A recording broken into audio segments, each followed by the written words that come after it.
British সংবিধান থেকে ভারত পাকিস্তান ওই ব্রিটিশ সংবিধানের আন্ডারে কিন্তু কংগ্রেস মুসলিম লীগ এগুলো তারই ধারাবাহিকতায় আজকের বিএনপি আওয়ামী লীগ চলতেছে। তাসনুবাদের দল এনসিপি কি আসলে ওই ধারাবাহিকতার বাইরে চলে যেতে পারছে?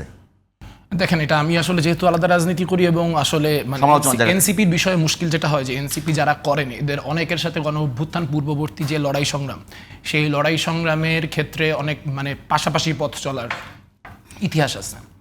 তো সেই কারণে আসলে মানে এনসিপির ক্রিটিসিজমগুলো যখন করি পাবলিকলি, তখন ওনারা মনে করেন ওনাদের ব্যক্তিগত ক্রিটিসিজম করলাম বা মানে অলমোস্ট ব্যক্তি সম্পর্কে প্রভাব পড়া শুরু করে। কিন্তু দিস পয়েন্ট করা দরকার। আমি খুব মন দিয়ে তাসনুভা আপার কথা শুনছিলাম, আমার যেটা মনে হলো ওনার কথা শুনে, উনি বলতেছেন এনসিপির সামনে চ্যালেঞ্জ দুইটা। একটা হচ্ছে যে যদি সংবিধান পরিবর্তন করতে হয়, যদি কাঠামো বদলাইতে হয়, তাহলে এস্টাবলিশ যে পলিটিক্যাল অর্ডার তার সাথে কোঅপারেশন ছাড়া গতি নেই, এবং একই সঙ্গে সেই স্ট্যাবলিশমেন্টের যেই অর্ডারটা সেটার থেকে নিজেকে পৃথক করা ছাড়া কোনো গতি নেই। তাহলে এইটা একটা সোনার পাথরবাটি হয়ে গেল না, যে আমি স্ট্যাবলিশমেন্টের বিভিন্ন ফোর্সের সাথে অ্যালাইন করে বড় পরিবর্তন আনার চেষ্টা করবো, অ্যাট দ্য সেম টাইম আমি পাবলিককে বলবো আমি এই ওল্ড স্ট্যাবলিশমেন্টের পার্ট না।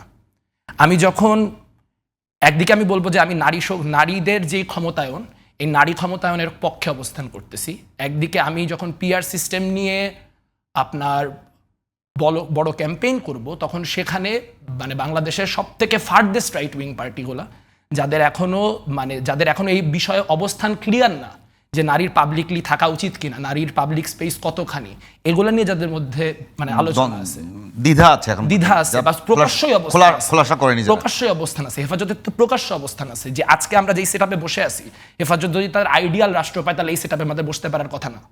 কারণ কর্মক্ষেত্রে নারীর অবস্থান আলাদা হইতে হবে, মানে সে চাকরি করতে পারবে কিন্তু সেখানে শুধু নারীরাই থাকবে।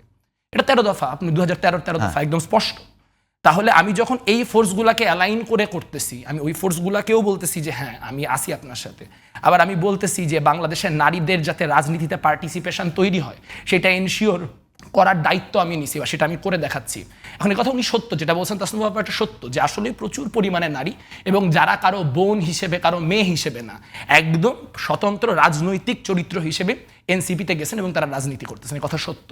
কিন্তু আমরা তো দেখছি যে হেফাজতে ইসলামের বিরুদ্ধে যখন রিট করা হলো, সেই রিটের পরে যারা রিট করলেন মানে এনসিপির নারী কর্মীরা, তাদের বিরুদ্ধে এনসিপির নেতারাই এইরকম টকশোগুলিতে যায় বলেন নাই যে এটা আমাদের দলের অবস্থান না। তাহলে একজন নারী যখন বাইরে থেকে তাকায় দেখতেছেন, তখন তিনি কি দেখতেছেন আমার বিরুদ্ধে যদি একটা রাইট উইং অ্যাটাক আসে, তাহলে যারা আমার পলিটিক্যাল অপোনেন্ট তাদের লাইকলিহুড বেশি আমার পক্ষে দাঁড়ানোর, রেদার দেন আমার ভিতরকার কোট আনকোট ডানপন্থী যেসব ক্যারেক্টার আছে। এইভাবে করে আসলে রাজনৈতিক দল হয় কিনা জানি না, আমি নিজে পড়াশোনা করার চেষ্টা করি, আমি দেখছি মধ্যপন্থী দল সাধারণত মধ্যপন্থী মনোভাবের মানুষদের নিয়ে তৈরি হয়। কিছু বামপন্থী কিছু ডানপন্থী নানান লোকজন মিক্স করে যেটা হয় সেটা হচ্ছে আমি সবাইকে বলার চেষ্টা করতে পারি যে আমি আপনার পক্ষে আছি, কিন্তু এখানে অনেকগুলা জিরো সাম ক্যালকুলেশন আছে, আপনি এর পক্ষে থাকলে ওর পক্ষে নাই। তো আমার কাছে মনে হয় যে আসলে আমরা দেখতে আগ্রহী এখনো, মানে এখনো সবকিছু সব রাগ ক্রোধ এনসিপির উপর ঝেড়ে ফেলতে হবে এরকম কোনো বিষয় নেই। এখন নতুন সংস্কৃতি তৈরি হচ্ছে কিনা কিন্তু বাইরে থেকে দেখে আমার কাছে মনে হচ্ছে না। এখন ওনারা হয়তো ভালো বলতে পারবেন, উনি বললেন যে ওনারা ক্লিয়ার রোল মানে ক্লিয়ার মডেল দিয়ে দেখায় দিবেন যে ওনাদের আয় ব্যয়ের হিসাব কি, কিন্তু আমরা অতীতে নাহিদ ইসলামকে বলতে শুনছি যে ওনারা যদি ওই ব্যবসায়ীদের নাম প্রকাশ করেন যারা ওনাদেরকে টাকা দেন, তাহলে তাদের নিরাপত্তা থাকবে, এর গ্যারান্টি কি? সো আমার কাছে মনে হয় মেসেজগুলো অনেক কনফিউজিং। সো আমার কাছে মনে হয় যে কনফিউজিং মেসেজ দেওয়ার, আপনার সাথে আমি একটা জিনিস অ্যাড করতে চাই, এটা সত্য না যে শেখ হাসিনা যখন গত জুলাইয়েও হচ্ছে এই আন্দোলনের বিরুদ্ধে বক্তব্য দিচ্ছেন, তখন তার এক পাশে দাঁড়ায় আছে হচ্ছে আপনার তরিকত ফেডারেশনের নেতা, এক পাশে দাঁড়ায় আছে জাসদের নেতা। তো এই যে দিস ইজ নাথিং নিউ, মানে এরকম নানান ফরম্যাটের লোকজন নিয়ে এসে একটা জগা খিচুড়ি বানানো, এটা কোনো নতুন কিছু না। কিন্তু আমরা এই লেবেলিংয়ের রাজনীতিতে না যাই, বামপন্থী ডানপন্থী হ্যানত্যান। আমরা জানতে চাই যে ওনারা মৌলিক বিষয়গুলো নিয়ে ওদের অবস্থান কি। ফর এক্সাম্পল, যে এনডিএ নিয়ে আমেরিকার সাথে যে চুক্তি হইতেছে, এটা নিয়ে ওনাদের অবস্থান কি? এই সরকার যে আসছিল প্রাইমারিলি শ্রমিক, এটা আমরা বারবার বলি ছাত্র জনতার অভ্যুত্থান, ছাত্র নাগরিকের অভ্যুত্থান। আমি নিজে রাস্তায় ছিলাম, আমি দেখছি কি হারে আপনার রিক্সাওয়ালারা, শ্রমিকরা, পরিবহন শ্রমিকরা মাঠে নেমে আসছে, আপনার গার্মেন্টস শ্রমিকরা মাঠে নেমে আসছে। এই সরকার এসে প্রথম গুলিটা করছে তাদের বুকে। সো বাংলাদেশে শ্রমিকদের রাজনৈতিক অধিকার প্রশ্নে মানে কথায় না, অন পলিসি লেভেল আমরা জানতে চাইতো যে এনসিপি গেলে এনসিপি কি অবস্থান নিবে, আপনার মার্কিন যুক্তরাষ্ট্রের সাথে চুক্তির প্রশ্নে এনসিপি কি অবস্থান নিবে। এখন এই কোয়েশ্চেন বা কোয়ারিগুলো আসলে ধরেন ওনাদের কোনো একজন নেতা এসে অত্যন্ত ভালো কথা বলবেন এই বিষয়ে, কিন্তু তার পরবর্তীতে আমরা দেখতে পাবো খুবই কন্ট্রাডিক্টরি বা কাউন্টার ফ্যাকচুয়াল কোনো কিছু একসাথে ঘটতেছে। এটা বাংলাদেশে একটা কনফিউশন তৈরি করতেছে, কারণ উনাদের দল উনারা করবেন, এটা নিয়ে আসলে আমাদের আসলে এত কিছু বলারও নাই। কিন্তু মুশকিল হচ্ছে এনসিপিকে মানুষজন একটা জেনারেশনাল দল হিসেবে দেখে। আমি কোনোদিন সমন্বয়ক ছিলাম না, আমি রাজনীতি মানে আমি আন্দোলনের অংশ ছিলাম।